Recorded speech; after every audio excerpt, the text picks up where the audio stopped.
Hey peeps, Solo here. Welcome to my first mod showcase video. Today we'll be taking a look at the Starting Items GUI mod. So what's the goal of this mod? I'll go ahead and quote the mod page. This mod was inspired by features in other roguelike games such as Undermine, Dung Greed, and Dead Cells. The goal was to give a returning player a sense of progression, and to give them a boost that makes them more formidable the more they play. So, does this mod accomplish this goal? I would say so. Alright, so let's take a look at what the mod will look like in-game.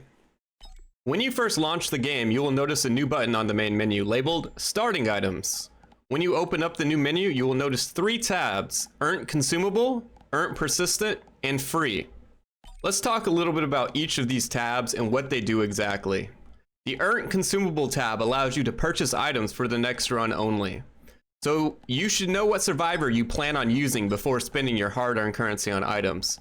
If you're going engineer, you may want to pick up a couple bungus, for example, or just stack crit like the degenerate you are. Moving on to the Earned Persistent tab. This will allow you to purchase permanent upgrades to your survivors. Buying an item is not permanent though, as you are able to sell it back for a full refund. So feel free to mix and match to your heart's content, as all sales are not final. I end up buying mobility items to help with some of the slower survivors. A couple of goat hooves and feathers go a very long way.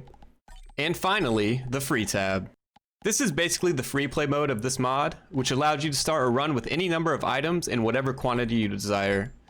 This is great for testing out different item combinations or completely breaking the game with absolutely ludicrous amounts of items or combinations. I'm looking at you, Gesture.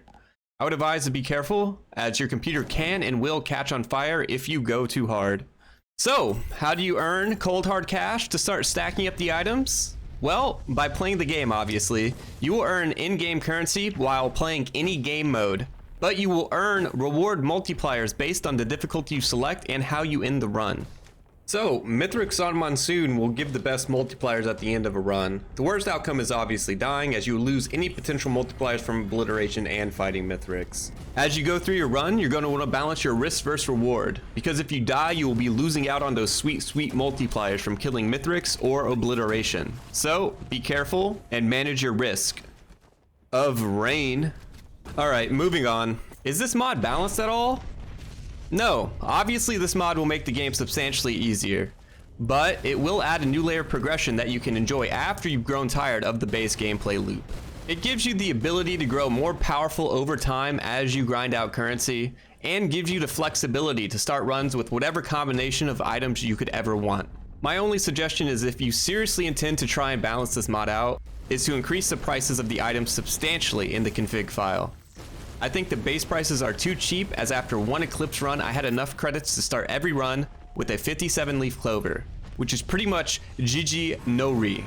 This mod is more balanced around the Earned Consumable tab, so you don't slowly creep higher and higher in power level until you brute force every run, as you can basically AFK the game. So my closing thoughts are, this mod can really be whatever you want it to be.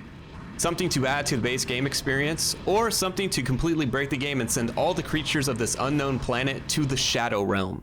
It's also a great resource to test some interesting in-game mechanics or item combinations. One final note before I wrap this video up is you can also use this mod to create absolutely insane challenge runs. Try playing this game with 20 wax quails, for example, and you'll realize that the item really isn't that good in multiples over 3. Or 20 Gestures of the Drowned with Glowing Meteorite, because that's always fun. Either way, I'm sure you guys will figure out how to ruin my runs over on my Twitch stream, as my chat is pretty special, if you know what I mean.